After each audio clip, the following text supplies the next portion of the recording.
శ్రీ గురుచరిత్ర అధ్యాయం 35 శ్రీ గణేశాన్మ శ్రీ సరస్వత్యన్మ శ్రీ గురుభ్యో నమః.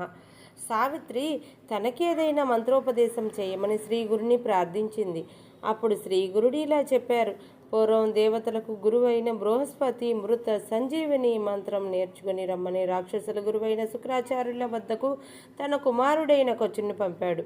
ఇది రాక్షసులకు తెలిసి కచుడిని చంపి బూడిద చేసి ఆ భస్మం మదిరలో కలిపి శుక్రాచార్యుల చేత త్రాగించారు.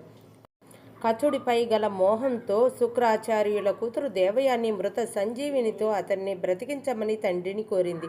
ఆయన దేవయానికి మంత్రోపదేశం చేసి కచుడిని బ్రతికించి తాను జీవించాడు. అయితే స్త్రీకి ఉపదేశించినందువలన ఆ మంత్ర సామర్థ్యం నశించింది. స్త్రీలు సోమవార వ్రతం చేసుకోవాలి. చిత్రవర్ముడనే రాజు కూతురు శ్రీమంతిని సోమవార వ్రతం చేసింది. ఆమెను చిత్రాంగదుడనే రాజకుమారుడికిచ్చి వివాహం చేశారు. ఒకసారి చిత్రాంగదుడు నదికి వెళ్ళి మునిగిపోయాడు. నాగకన్యలు నాగలోకంలోని మయమైన తన పట్టణానికి తీసుకుపోయారు. నాగరాజు తక్షకుడు అతనికి కోరిన వరాలిచ్చి పంపాడు.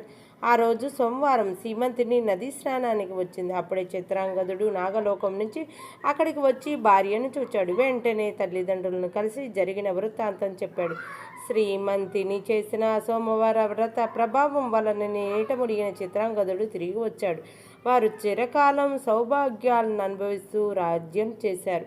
శ్రీగురుడు చెప్పిన ఆ వ్రత ప్రభావం వినిన సావిత్రి సోమవారం వ్రతం ఆచరించింది. ఆ దంపతులు ప్రతి సంవత్సరం గానగాపురం వచ్చి శ్రీగురుని ఆశీస్సులు పొందేవారు.